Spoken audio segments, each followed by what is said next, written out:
Olá, queridos, Pai do Senhor, bom dia. Estamos mais uma vez aqui juntos para adorar o Senhor. Vamos louvar a Deus com o hino 246. Tem descanso encontrado em Jesus.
Iniciar o capítulo 35. Ontem nós fechamos o capítulo 34 e nós vamos agora para o 35. Vamos lá. Então fez Moisés ajuntar toda a congregação dos filhos de Israel e disse-lhes: Estas são as palavras que o Senhor ordenou que se cumprissem. Até o 3. 6 dias se trabalhará, mas o 7º dia vos será santo, o sábado do repouso ao Senhor. Todo aquele que fizer obra nele morrerá. Não acendereis fogo em nenhuma das vossas moradas no dia de sábado. Muito bem, hoje vamos falar sobre o sábado. O sábado está aqui, pode colocar aqui para os irmãos acompanharem. O sábado. Nós temos em primeiro lugar aqui ênfase ao mandamento. Quando nós observamos, como é que diz o verso primeiro? Então fez Moisés ajuntar toda a congregação dos filhos de Israel. Isso. E disse-lhes: Estas são as palavras que o Senhor ordenou que se cumprissem. 6 dias se trabalhará. Já é o 2, né? Não só o primeiro. Primeiramente, você tem aqui uma ênfase de Moisés aos mandamentos divinos. Duas coisas caracterizavam fortemente a vida de Moisés como líder escolhido por Deus. Ele sempre realçava as verdades divinas, sempre. Em segundo lugar, ele era fiel àquilo que Deus ordenava ele falar. Duas coisas que caracterizavam fortemente Moisés, não esqueça mais isso. Ele sempre estava realçando, lembrando ao povo aquilo que Deus falava. A segunda, ele era fiel à palavra de Deus. Ele não acrescentava, ele não diminuía, ele não aumentava, ele não enfeitava. Entendeu? Nós não podemos nem precisamos enfeitar a palavra. Ela é a verdade de Deus. Então, a primeira coisa que nós podemos analisar sobre essas duas colocações que Moisés lembrava é que há um teólogo que diz que hoje nós precisamos mais ser lembrados do que ser ensinados. Precisamos mais sermos lembrados, entendeu? Do que sermos ensinados. Muita gente já sabe daquilo que é preciso fazer, mas faz de conta que não sabe. Então, nós precisamos lembrar o povo. Nós precisamos lembrar o povo. É por isso que o apóstolo São Paulo, me vê aí, na Colossenses, esse é o 3:2, o apóstolo São Paulo, ele sempre procurava dizer: irmãos, eu quero vos lembrar, porque eles já sabiam, eles já tinham sido ensinados. É como uma criança, a mãe passa a vida toda ensinando tudo para ela. O que essa criança vai fazendo? Ela vai aprendendo, ela vai assimilando. Então ela precisa simplesmente desenvolver agora aquilo que foi ensinado. Colossenses 3:2, vamos lá. Deixa eu ver aqui. O apóstolo São Paulo, ele vai dizer aqui o seguinte. Deixa eu só pegar aqui. Ele diz claramente, Filipenses 3, verso 1. Ele diz assim, vê aí, Filipenses 3:1. Olha o que o Paulo diz. Resta, irmãos meus, que vos regozijeis no Senhor. Não me aborreço de escrever-vos as mesmas coisas, e é segurança para vós. Tá vendo? Eu não me aborreço de vos escrever as mesmas coisas. Ou seja, ele estava com isso querendo sempre lembrar. Então, hoje tem gente que precisa, mais do que ser ensinado, é ser lembrado, porque já sabe. Todo crente, por exemplo, tem crente que gosta de perguntar: pastor, isso aqui pode? Ele já sabe que não pode. Pastor, isso aqui é permitido? Ele já sabe que não é. Quando ele pergunta, é porque ele sabe. São pouquíssimas as pessoas que perguntam mesmo porque desconhecem. E principalmente no século que nós estamos vivendo, com tantas informações. Então, nós precisamos mais lembrar do que ensinar. E Moisés, ele se destaca porque, primeiro, ele sempre estava dando realce à palavra de Deus. Segundo, ele era fiel àquilo que a palavra falava. Ele não abria mão dessa verdade. E aqui, como o povo entrou numa nova aliança, como o povo, vocês sabem que no 32 eles pecaram, então tem agora uma nova restauração. É por isso que novamente vem a tônica do sábado. Mas, mais uma vez, nós queremos falar aos irmãos, o sábado era uma aliança entre Deus e Israel. E nós já falamos isso, o propósito disso. O sábado, ele tratava de, veja aí, Êxodo 31:16. Olha o que diz a Bíblia. 31:16. Guardarão, pois, o sábado os filhos de Israel, celebrando o sábado nas tuas gerações por concerto perpétuo. Guardarão, pois, os sábados aos filhos de Israel. Note que mais uma vez estamos dizendo, lá no capítulo 2 do livro de Gênesis, Deus dá o Shabat no sentido ético, para o homem descansar, para o homem repor as suas energias. Não há em lugar nenhum ideia de salvação pelo Shabat, ok? Eu respeito a crença de quem quer que seja, eu não estou aqui para desrespeitar, mas pela análise bíblica, sábado não foi dado para a salvação. A lei veio 400 anos depois. Abraão foi salvo antes da lei, como também Jacó. Você está lá em Gênesis 15:6. Creu Abraão no Senhor e isso lhe foi imputado por justiça. Ok? Então ninguém é contra o Shabat. O Shabat, o sábado, é um descanso que foi ofertado por Deus ao homem, para o bem do homem. O homem não foi feito, Jesus disse isso, o homem não foi feito por causa do sábado, mas o sábado foi feito por causa do homem, para o homem descansar nele. E note que aqui ele está mais uma vez dando ênfase, que era uma aliança entre Deus e Israel. Gente, isso é tão simples. Nós não tínhamos direito ao Shabat, nós não somos judeus. Ontem à noite eu preguei sobre isso. Lá em Efésios 2, a Bíblia diz: vocês estavam separados de Cristo, da comunidade de Israel. Nós não tínhamos nada a ver com Israel. Nada. Veja aí 2, verso 14 de Efésios. Nós não tínhamos nada a ver com Israel. Totalmente estranho. Deus tinha um projeto, Deus tinha um plano com Israel. Como Israel falha, aí vai entrar em cena a igreja.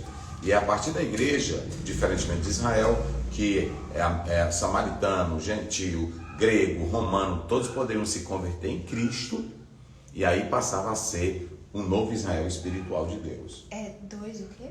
14, aí. Efésios 2,14. Olha, aqui a Bíblia diz assim, verso 12: e que naquele tempo estavais sem Cristo, naquele tempo, olha aí, separados da comunidade de Israel, estranho aos concertos e às promessas. Gente, os concertos e as promessas, eles não são para nós, olha aí, eles não são para nós, eles não eram para nós, era para Israel. O que diz mais? Que naquele tempo estáveis sem Cristo, separados da comunidade de Israel e estranhos aos conceitos da promessa, Isso. não tendo esperança e sem Deus no mundo. Pronto, se alguém quisesse alguma coisa, tinha que ir para Israel, tinha que ir aos israelitas. Então, a partir do momento que Jesus Cristo vem, é que ele diz lá em Mateus 16, 18, eu edificarei a minha igreja. Aí é que surge a igreja. Precisamos compreender toda essa temática bíblica, ok? Então nós podemos analisar essa verdade bíblica. E aí nós temos uma coisa importante aqui. Não se pode esquecer. Observe uma coisa. Eles haveriam agora de construir. Eles iam construir o tabernáculo. E Deus estava dizendo que apesar do zelo que eles deveriam ter na construção do tabernáculo, as atividades que eles iriam fazer, eles não poderiam esquecer do Shabat. Mesmo fazendo o tabernáculo, como eles tinham uma aliança, eles não poderiam se esquecer do sábado, guardar o sábado. Os judeus guardarem o sábado. Era uma aliança entre Deus e os judeus. Não tinha nem igreja aqui nesse período ainda. Ok? Então, eles não poderiam esquecer, eles poderiam desenvolver a construção do tabernáculo, as atividades, mas eles não poderiam esquecer o Shabat, a lei de guardar aquele dia. Isso é muito importante. Por quê? Porque aqui nós podemos entender que ainda que eu tenha qualquer desejo de fazer a obra, zelo pela obra, eu não posso quebrar a palavra do Senhor só por causa de um zelo. Eu tenho que viver a essência da palavra de Deus. Já viu aquele irmão que ele deixa de orar, ele deixa de ler a Bíblia, ele deixa de priorizar aquilo que vai trazer benefício espiritual por causa das suas atividades? Ah, não, mas Deus vai me compreender. Ele sabe que eu preciso trabalhar. Não, ele não vai compreender. Não é questão dele compreender, a palavra dele está aí. A palavra dele está aí. Então, o meu zelo, o meu cuidado, as minhas boas intenções, elas não podem prejudicar, elas não podem bater de frente contra a palavra de Deus. Vocês se lembram que Davi teve uma boa intenção de buscar a arca do Senhor? Mas boas intenções não valem apenas quando elas fogem do padrão da palavra. Entendeu? Eu posso ter a melhor intenção, o melhor propósito, mas se não estiver de acordo com a palavra, Deus não aceita. Davi pegou, colocou a arca no carro de boi e mandou levar. E aí vocês sabem do incidente. Por que isso, pastor? Porque não vale a pena zelo sem palavra. Não vale a pena zelo sem obediência. Não vale a pena boas intenções quando você não vive a palavra de Deus. Ah, mas ele teve boa intenção. Não vale a pena. O que vale a pena para Deus é obedecer a sua palavra. Aí sim. Deus, ele estabelece as normas dele e elas devem ser cumpridas. Moisés era fiel à palavra de Deus. Se você quer ser abençoado mais e mais, se você quer crescer, se você quer prosperar, seja fiel à palavra. Seja obediente à palavra. Não existe essa de você, mas Deus vai me entender nesse particular. Não é Deus entender você. Ele te fez, lá em Jeremias 1, diz que antes que você fosse formado no ventre, ele já sabia. O Salmo 139 também. É você que deve compreender a palavra de Deus, não é Deus compreender você. Vamos parar com esse discurso, vamos parar com essa ideia de romantismo filosófico para a Bíblia. A Bíblia quer a obediência. Está lá em 1 Samuel 15, 22, que é um livro, né? 1 Samuel 15, 22. A Bíblia diz o seguinte: o obedecer é melhor do que o sacrificar. Mas a rebelião é como o pecado da feitiçaria. Para Deus, Ele não quer boas intenções apenas de você.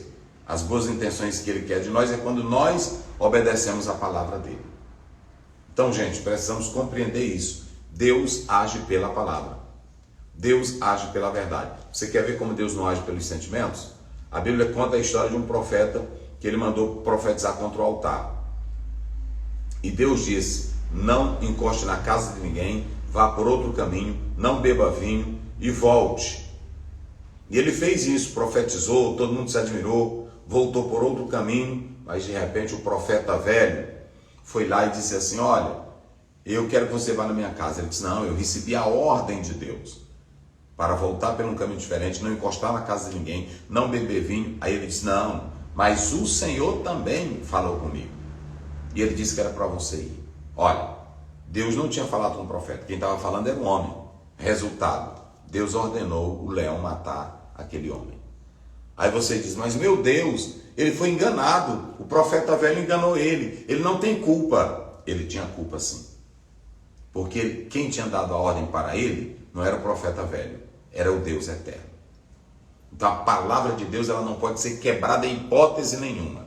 Deus não trabalha no emocional, Deus não trabalha nas lágrimas, Deus não trabalha pelo grito, ele trabalha pela verdade dele.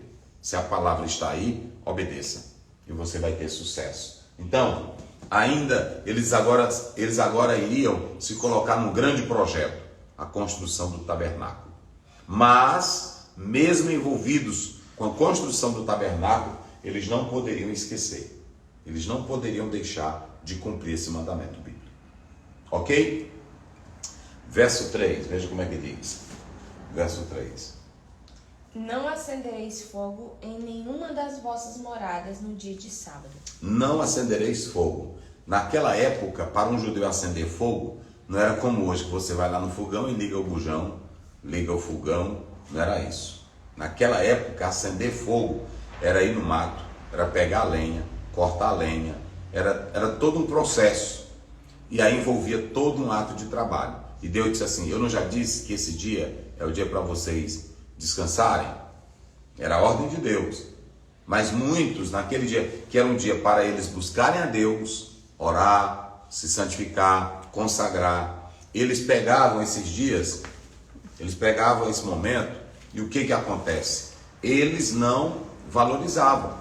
Por isso que Deus diz assim: não acendas fogo no dia do sábado. Em toda a Bíblia só aparece aqui essa expressão.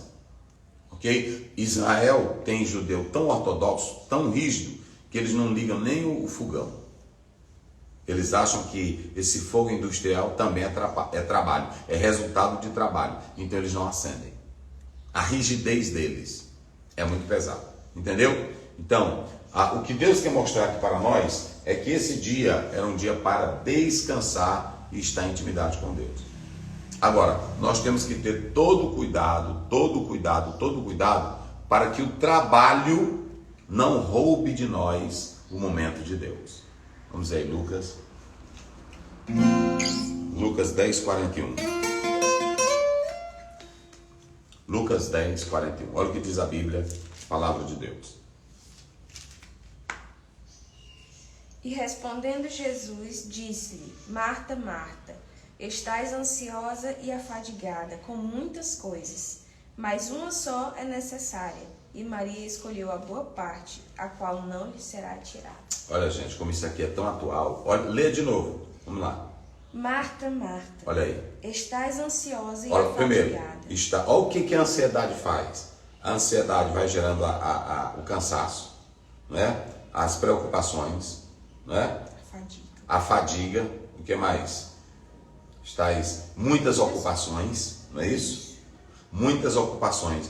E o Senhor Deus estava dizendo, Jesus que estava na casa dessas duas irmãs, ele disse: minha filha, você não precisa se atarefar demais para fazer algo para mim. Eu estou aqui, aproveite o que é melhor agora. Marta era ocupada demais. E tem pessoas que vivem assim, estressadas, tem pessoas que vivem assim, ocupadas demais, e vão colocando o trabalho em prioridade no lugar de Deus. Vocês sabiam que até mesmo, escute, a oração, o trabalho na obra de Deus pode prejudicar nosso relacionamento com Deus quando é um fim em si mesmo? Eu vou dar um exemplo para vocês. Quando nós olhamos as igrejas da Ásia, o Senhor diz: conheço a tua obra, conheço o teu trabalho, conheço a tua luta, mas vocês estão se esquecendo de mim. Às vezes eu quero trabalhar tanto e eu vou esquecendo de ter um tempo para estar em comunhão com Deus. A oração, a consagração. E muito cuidado. O pastor Billy Graham, ele disse que às vezes tinha medo dele pensar que as orações que ele fazia eram tudo para ele. Ele achava que Deus deveria responder ele por causa da vida de oração que ele tinha. E ele se esquecia que, na verdade, Deus respondia a ele porque Deus é bom, porque Deus é amor, porque Deus é maravilhoso. Então, cuidado para a oração não ser um fim em si mesmo. Cuidado para esse teu trabalho na igreja. Tem irmã que diz: eu amo trabalhar para Jesus, passa o dia todinho, mas aí, na verdade, vai se esquecendo de Deus e da comunhão com Ele. Vai priorizando só a obra em si, só a instituição em si. Então, muito cuidado com essas coisas. Veja que Jesus disse para Marta: Marta, tu está ansiosa demais. E alguns teólogos dizem, exegetas, que ela estava procurando fazer o melhor para Jesus. Senhor Deus, te agradecemos pela tua palavra, que ela entre em nossos corações, que possamos viver obedecendo a mesma, te servindo de todo o coração. E ajuda o teu povo, em nome de Jesus.